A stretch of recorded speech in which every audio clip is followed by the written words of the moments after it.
Chers téléspectateurs, bienvenue à la présentation et commentaire des textes de ce deuxième dimanche de temps de l'Avent à Nessé. Faisons ensemble la lecture du premier texte qui nous est proposé. Il est tiré du livre du prophète Baruch, chapitre 5, versets 1 à 9. Jérusalem, quitte ta robe de tristesse et de misère et revêt la parure de la gloire de Dieu pour toujours. Enveloppe-toi dans le manteau de la justice de Dieu. Mets sur ta tête le diadème de la gloire de l'Éternel. Dieu va déployer ta splendeur partout sous le ciel, car Dieu pour toujours te donnera ses noms, paix de la justice et gloire de la piété envers Dieu. Debout, Jérusalem, tiens-toi sur la hauteur et regarde vers l'Orient.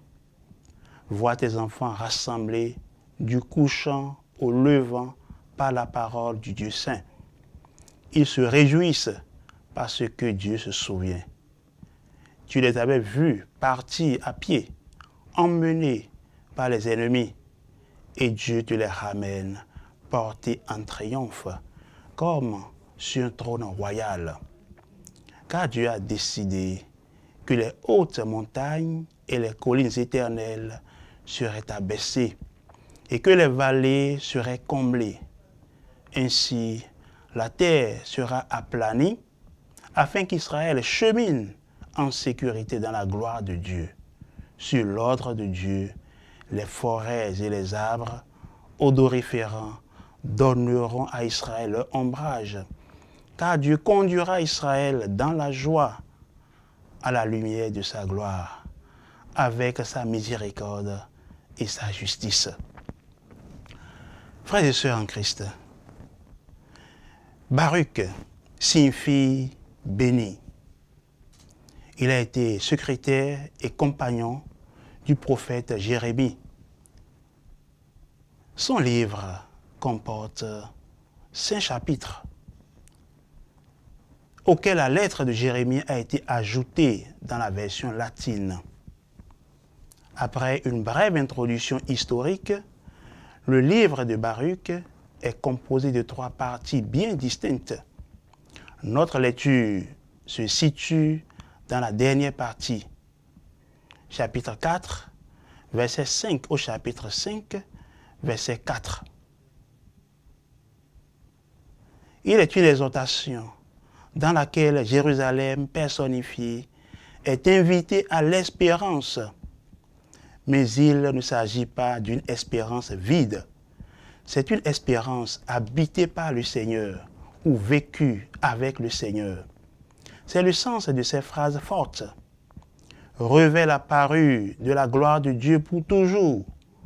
Enveloppe-toi de la justice de Dieu. Mets sur ta tête le diadème de la gloire de l'Éternel. En effet, le mot gloire ici ne signifie pas renommée, réputation ou encore les honneurs dus à une supériorité triomphale. Bibliquement, il signifie l'importance, le poids et surtout, dans le contexte présent, l'influence de Dieu dont la puissance agit effectivement. C'est le rayonnement de la force de Dieu qui s'impose objectivement et se traduit en actes. Et la manifestation visible de la force du Seigneur sera le retour à Jérusalem des déportés. C'est cela qu'exprime la phrase « Tu les avais vus partir à pied, emmenés par les ennemis, et Dieu te les ramène, portés en triomphe, comme sur un trône royal. » Brièvement, Jérusalem est appelée à entrer dans l'œuvre que le Seigneur va accomplir en sa faveur.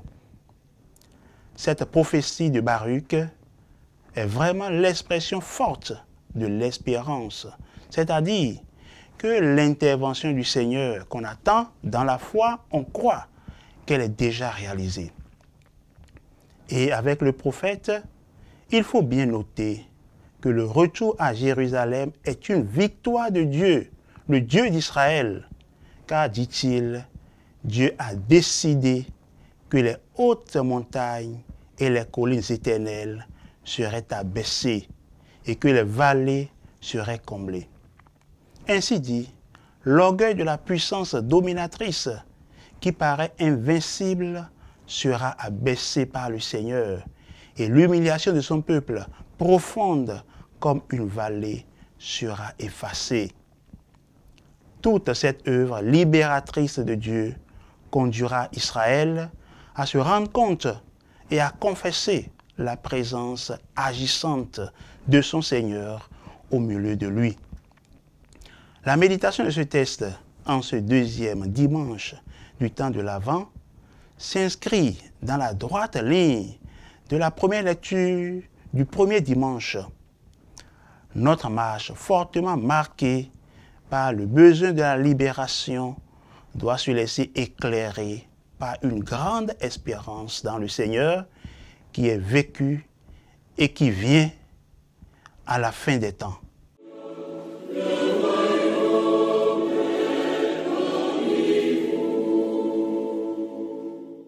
Nous passons à présent, frères et sœurs, à la lecture du deuxième texte qui nous a été proposé.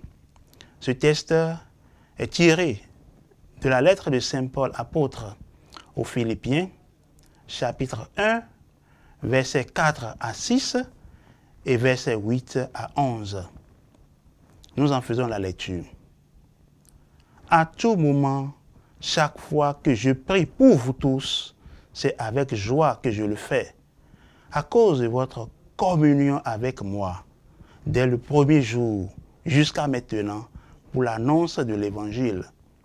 J'en suis persuadé, celui qui a commencé en vous un si beau travail, le continuera jusqu'à son achèvement, au jour où viendra le Christ Jésus.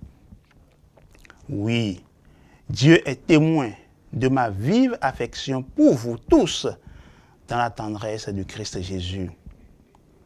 Et dans ma prière, je demande que votre amour vous fasse progresser de plus en plus dans la pleine connaissance et en toute clairvoyance pour discerner ce qui est important.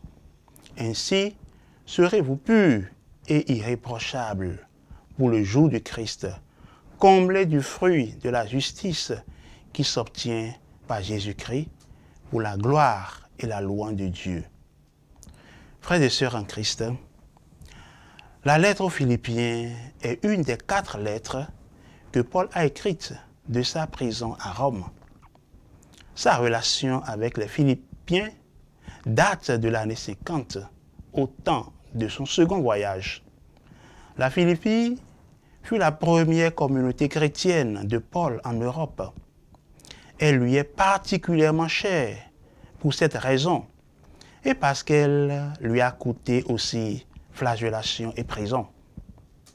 Quand les Philippiens apprirent que l'apôtre était prisonnier à Rome, ils l'assistèrent financièrement et lui envoyèrent Épaphrodite pour lui témoigner leur affection de manière tangible. C'est en repartant de Rome que Épaphrodite a porté avec lui cette lettre. Nous comprenons donc la joie de Paul et la reconnaissance de leur attachement à lui. Cette lettre fut aussi l'occasion pour Paul de les conforter dans la grande espérance commune à tout chrétien qu'est le dernier avènement de notre Seigneur Jésus-Christ. C'est lui qui détermine toute la vie de l'apôtre et il ne manque jamais de partager cet objet de son espérance avec sa communauté. En effet, comme le dimanche dernier, à l'endroit des Thessaloniciens, il invite les Philippiens à se préparer plus résolument au retour glorieux de notre Sauveur et Seigneur Jésus-Christ. C'est ce qui est important, dit-il, et cela consiste en la perfection dans l'amour. En ce deuxième dimanche de l'Avent, l'Église nous fait méditer ce texte dans la droite ligne de la spiritualité de ce temps. Et ce texte nous rappelle, plus seulement à une préparation pour célébrer Noël. Il nous invite à faire de notre vie dans le temps un avant pour le retour glorieux du Christ.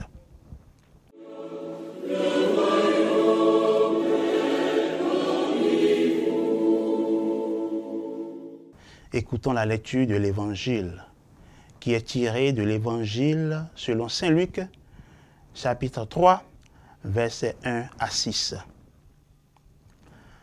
L'an 15 du règne de l'empereur Tibère, Ponce Pilate étant gouverneur de la Judée, Hérode étant alors au pouvoir en Galilée, son frère Philippe dans le pays d'Iturée et de Trachonitide, Lysanias en Abilène, les grands prêtres étant Anne et Caïphe, la parole de Dieu fut adressée dans le désert à Jean, le fils de Zacharie. Il parcourut toute la région du Jourdain en proclamant un baptême de conversion pour le pardon des péchés, comme il est écrit dans le livre des oracles d'Isaïe, le prophète. Voix de celui qui crie dans le désert, préparez le chemin du Seigneur, rendez droit ses sentiers. Tout ravin sera comblé, toute montagne et toute colline seront abaissées.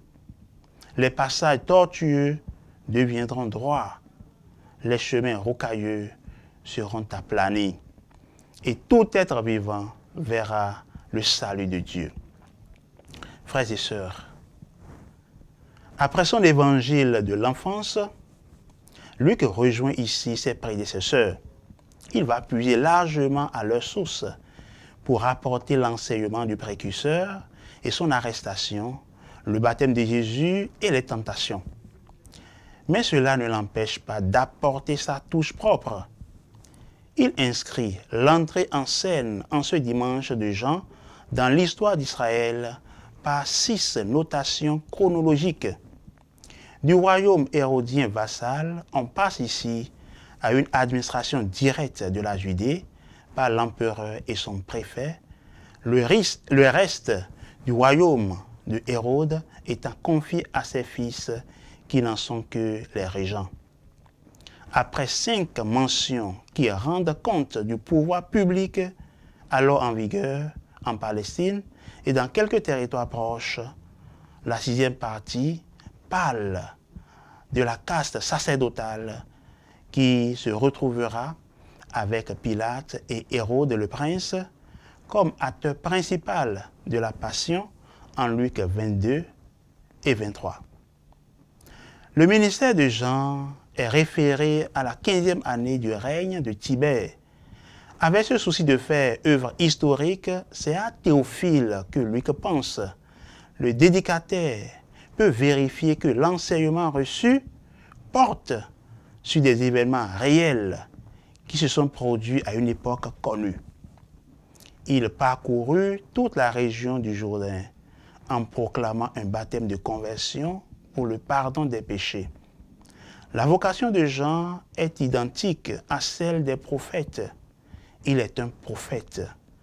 Prédicateur itinérant, il va pourtant voir les foules venir vers lui. Son activité prophétique l'inscrit dans la grande et longue tradition des prophètes. Ainsi, le changement de mœurs qu'il proclame et le baptême administré correspondent à l'attente du peuple. Toutefois, on note tout de suite une particularité qui est en même temps une nouveauté. En exhortant ses auditeurs à se décider pour Dieu, le Baptiste leur fait en effet une étonnante annonce. Celui qui vient juger l'univers est prêt à effacer auparavant leurs fautes, indépendamment de tous les sacrifices pour le péché prévus par le rituel du temple, par le plongeon dans les eaux vives. Par ailleurs, le ministère de Jean accomplit explicitement Isaïe 40, versets 3 à 5.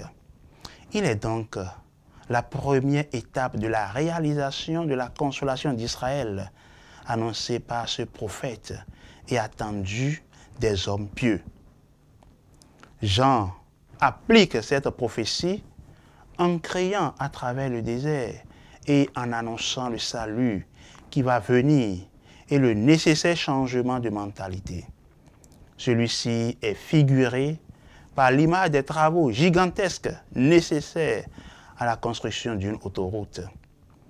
En recourant à Isaïe 40, Luc se conforme à la tradition. Il innove en revanche en achevant sa citation au verset 6 par l'affirmation de l'universalisme du salut puisé en Isaïe 40, verset 6. Tout être humain aura part au salut de Dieu. Mais ce n'est pas de façon passive, c'est en abaissant nos collines d'orgueil et de péché.